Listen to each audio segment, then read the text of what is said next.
Hello दोस्तों, कैसे हैं आप सब और आप सबकी तैयारी कैसी चल रही है। आई होप आप सबकी तैयारी अच्छी चल रही होगी।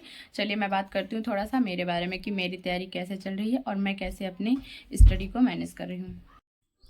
तो गाइज, मैं सबसे पहले सुबह सुबह उठ के मैं जो उठाती हूँ अपने सबसे पहले उठाती हूँ प्रीलिम्स प्रैक्टिस सीरीज़। तो उसमें से मैंने उठाया है ज्योग्राफी सब्जेक्ट का। उसमें से मैं क्वेश्चन सॉल्व कर रही हूँ। सबसे पहले मैं देख रही थी क्योंकि काफ़ी टाइम हो गया था पढ़ते पढ़ते, ऐसे लगातार पढ़ते पढ़ते काफ़ी दिन हो रहे थे, तो मैंने सोचा थोड़ा सा क्वेश्चन की तरफ भी चलते हैं, क्योंकि दो चीज़ तो हमें बिल्कुल भी नहीं भूलना है, एक प्रीवियस ईयर क्वेश्चन और दूसरा सिलेबस। तो बीच बीच में चीज़ों को थोड़ा सा देखते रहते हैं कि हाँ कैसे क्या होता है। तो आज मैंने उठाया है ज्योग्राफी का प्रीलिम्स प्रैक्टिस सीरीज। इसमें से मैं क्वेश्चन सॉल्व करती, बट गाइस अभी केवल मुझसे 50% ही क्वेश्चन ऐसे थे जो सॉल्व हो पा रहे थे, बाकी तो मैं सॉल्व भी नहीं कर पा रही थी। इससे मुझे पता चला कि मुझे अभी काफ़ी ज़्यादा हार्डवर्क करना है, काफ़ी ज़्यादा अपने स्टडी को टाइम देना है और चीज़ों को मैनेज करना है। प्रीलिम्स प्रैक्टिस सीरीज इसमें ये काफ़ी अच्छा होता है, दृष्टि का जो आता है मार्केट में आप लोग को भी आसानी से मिल सकता है। उसके बाद मैं जाती हूँ मम्मा के पास, तो मम्मा बोलती है मुझसे रोटी तुम्हें बनाना है, तो इसलिए मैंने फटाफट लगाया आटा, क्योंकि मम्मा को गाइस थोड़ा सा प्रॉब्लम है, बाकी चीज़ें वो मैनेज कर लेती हैं बट रोटी मुझे ही बनाना पड़ता है। रोटी बनाने के बाद मैंने सबसे पहले देखा जाके कि मौसम कैसा है। मौसम काफ़ी डरावना था और कल रात से बारिश भी हो रही है गाइस, देखिए मौसम बहुत ही भयानक है। उसके बाद मैं आती हूँ, देखती हूँ बारिश में ये नींबू का पेड़ मेरा और भी ज़्यादा हरा भरा हो गया है। नींबू देखिए कितना ज़्यादा घना सा होता जा रहा है, और अभी तो इसमें इतने नींबू लगे हैं कि जो साइड में दीवार है इसके पीछे पीछे भी लटक रहा है गाइस। ये देखिए, आप सब देख सकते हैं कि कैसे लटका हुआ सा है। 4-5 ही लटके हुए हैं अभी नई दीवार पे, पीछे तक चला गया है। उसके बाद मैं आती हूँ गाइस, फिर अपनी स्टडी करने बैठ जाती हूँ।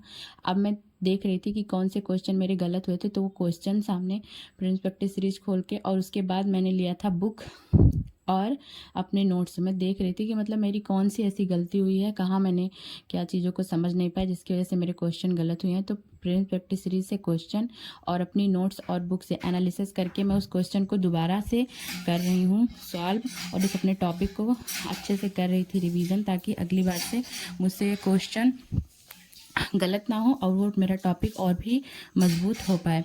इसीलिए मैं उन्हें किया। उसके बाद गाइज मैं निकलती हूँ बाहर, तो देखती हूँ मौसम का हाल इतना ज़्यादा डरावना होता जा रहा है, इतना ज़्यादा कि क्या ही बताएं।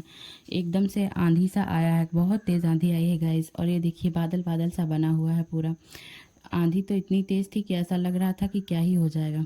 उसके बाद मैं देखती हूँ नीचे, तो ये आंधी और हवा में इतनी तेज़, इन दोनों को सूझी है साइकिल की सवारी। ये दोनों बच्चे इतने शरारती हैं, ये आगे वाला तो सबसे ज़्यादा खुराफाती है, जब देखो तब शरारतें करता रहता है। इन लोग को शरारत करने में बहुत आगे। उसके बाद फिर गाइज मैं आ जाती हूँ अपनी स्टडी करने, और अब मैंने फिर से अपना स्टडी का कर लिया है शुरू। अब देखिए यहाँ पे मैं चीज़ों को देख रही हूँ। आज मैंने पूरा दिन जो क्वेश्चन गलत होने की वजह से गाइज मेरा कोई और सब्जेक्ट उठाने का मन ही नहीं किया, और मैं ज्योग्राफी ही पढ़ रही हूँ, नोट से भी, बुक से भी और फिर क्वेश्चन से भी। क्योंकि क्या होता है ना कि ये लगता है कि यार मेहनत कर रहे हैं फिर क्वेश्चन गलत हो रहे हैं, बट मैं इससे डिमोटिवेट नहीं हो रही गाइज, क्योंकि इससे हम चीज़ों को और सीखेंगे ही सीखेंगे, अभी हमारे पास टाइम भी है। तो ऐसा आप लोग भी करिए, डिमोटिवेट होने की कोई ज़रूरत नहीं। अगर अभी आपसे क्वेश्चन नहीं बन रहे तो उस टॉपिक पे और वर्क करिए और अच्छे से चीज़ों को पढ़िए, और ये मत सोचिए कि क्वेश्चन गलत हो गए हैं, क्यों हो रहे हैं, तो अब कैसे सही होंगे, तो उसको सही करने का कोशिश करिए। बाकी डिमोटिवेट बिल्कुल मत होइए, और मैनेज हो जाएगा। अभी है टाइम 25 के लिए काफ़ी टाइम, तो आप अपने आप को उस टॉपिक को और ज़्यादा टाइम दीजिए जिससे आपके क्वेश्चन नहीं बन पा रहे हैं। तो मैंने देखा तो मुझे लगा कि अभी मुझे काफ़ी ज़्यादा इस टॉपिक को रिवीजन की ज़रूरत है और अच्छे से टॉपिक एक बार फिर से पढ़ने की ज़रूरत है। तो इसलिए मैंने उठाया बुक और नोट्स दोनों को पढ़ने लगी। पढ़ने के बाद गाइज मैं देखती हूँ कि छत पे मौसम बहुत अच्छा हो गया, तो मैं बुक लेकर छत पे चला जाती हूँ, क्योंकि जैसे हवा आती है यहाँ का लाइट चला जाता है, लाइट की कोई वो नहीं था। फिर मैं बैठ ही जाती हूँ छत पे ही पढ़ने, क्योंकि अब लाइट नहीं है या फिर कुछ भी हो, हमें तो अपनी स्टडी करनी ही करनी है गाइज। गाँव में बहुत प्रॉब्लम होती है मेरे साथ इस लाइट के चक्कर में, लेकर और भी बहुत सारी चीज़ें रहती हैं गाइज।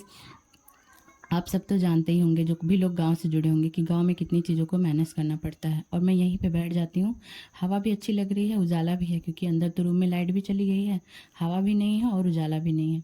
तो इसलिए मैं ऊपर ही बैठ के अपने सब्जेक्ट को रिवाइज़ कर रही हूँ। और आप गाइस धीरे धीरे मुझे करंट अफेयर पे भी जाना है, क्योंकि करंट अफेयर भी पढ़ना शुरू करना है। जब मैं शुरू करूँगी करंट तो आपसे ज़रूर बताऊँगी। अभी तो मैंने सोचा है 1-2 दिन से शुरुआत करनी है करंट की भी। तो आप सब भी ज़रूर बताइए कमेंट करके कि आप सबकी तैयारी कैसी चल रही है, कैसे आप अपनी चीज़ों को मैनेज कर रहे हैं अपनी तैयारी को, और कौन कौन सा सब्जेक्ट कैसे क्या कर रहे हैं गाइज। और मेरे चैनल को सब्सक्राइब करिए, मेरे वीडियो को लाइक करिएगा।